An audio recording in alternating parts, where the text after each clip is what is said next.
وَلَا تَجْعَلُوا اللَّهَ عُرْضَةً لِأَيْمَانِكُمْ، اور مت بناؤ اللہ کے نام کو قسم کے ذریعے رکاوٹ اپنے میں۔ کس ایشو میں؟ ان تبروا وتتقوا وتصلحوا بین الناس، کہ تم نیکی کا کام نہ کر سکو، پرہیزگاری نہ کر سکو، اور لوگوں میں صلح کرانے سے باز رہو۔ یعنی ایک بندہ ہے، کئی لوگ ہیں میں نے دیکھا ہے جناب، قسم کھا لیتے ہیں، بھائی قسم اٹھاؤں گا میں اس بات کی کہ میں نے ان کے معاملے میں نہیں پڑھنا۔ اب نظر آ رہا ہے کہ اسی بندے کے اس معاملے میں پڑھنے سے میاں بیوی کے تعلق میں جو رکھنا آیا ہے وہ فیل ہو سکتا ہے، چانسز ہیں۔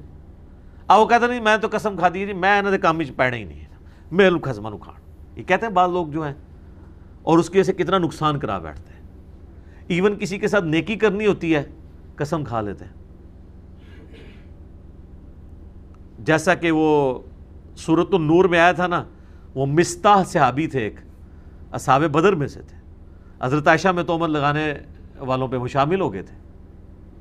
حضرت ابوبکر نے قسم کھا لی کہ بھئی میں وہ خرچہ لگایا ہوا تھا مہینے کا، میں آندہ سے اس کو خرچہ نہیں دوں گا۔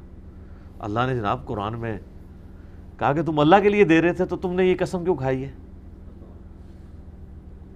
سر آپ ہوتے تو آپ کہتے جی گستاخی صحابہ ہے، وہ صحابہ تھا کہ 295 سی تسی مستا دلوانی سی کہ بے حضور کی بیوی جنید جمشید صاحب کے ساتھ یہی تو کیا ہے نا۔ بات سیدہ عائشہ کی ہو رہی تھی، احادیث سے ہو رہی تھی، انداز پہ کسی کو اختلاف ہو سکتا ہے، باتیں درست تھیں، تو اس پہ 295 سی لگوائی کہ چونکہ حضرت عائشہ حضور کی بیوی ہے لہذا حضرت عائشہ پہ بات کرنا رسول اللہ کی گستاخی ہے۔ سر اگر آپ یہ کرالس بنائیں گے نا تو آج کے بھی کسی سید کی گستاخی کرنا رسول اللہ کی گستاخی ہے۔ وہ کس کی اولاد ہے؟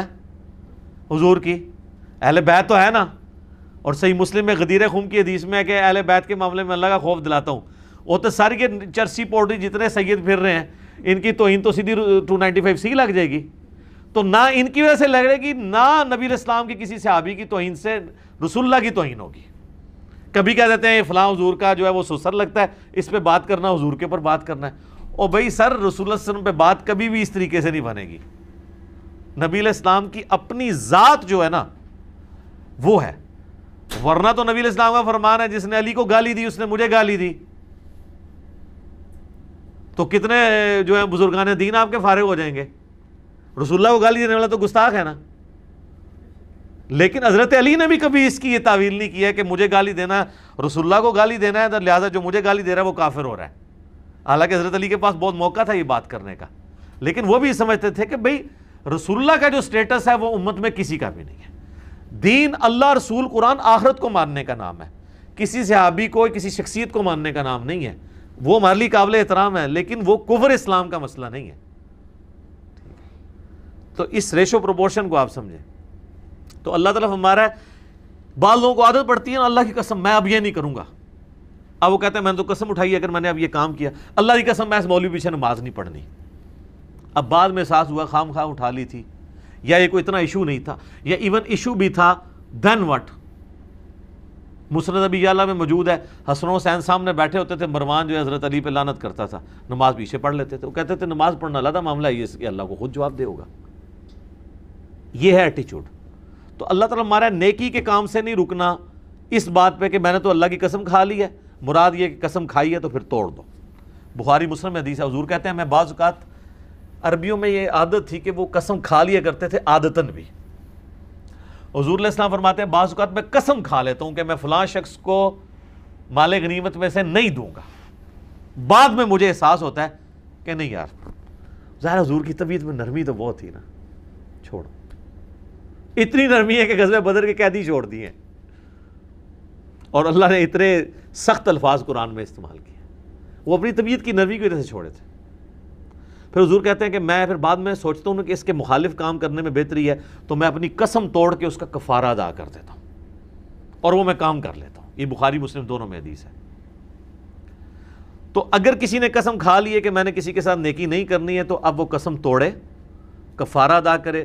کفارہ سورۃ المائدہ کی آیت نمبر 89 میں آیا ہے، قسم کا کفارہ کہ ایک غلام کو آزاد کرے، غلام نہیں ہے تو 10 مسکینوں کو وہ کھانا کھلا دے یا 10 مسکینوں کو کپڑے لے کے دے دے۔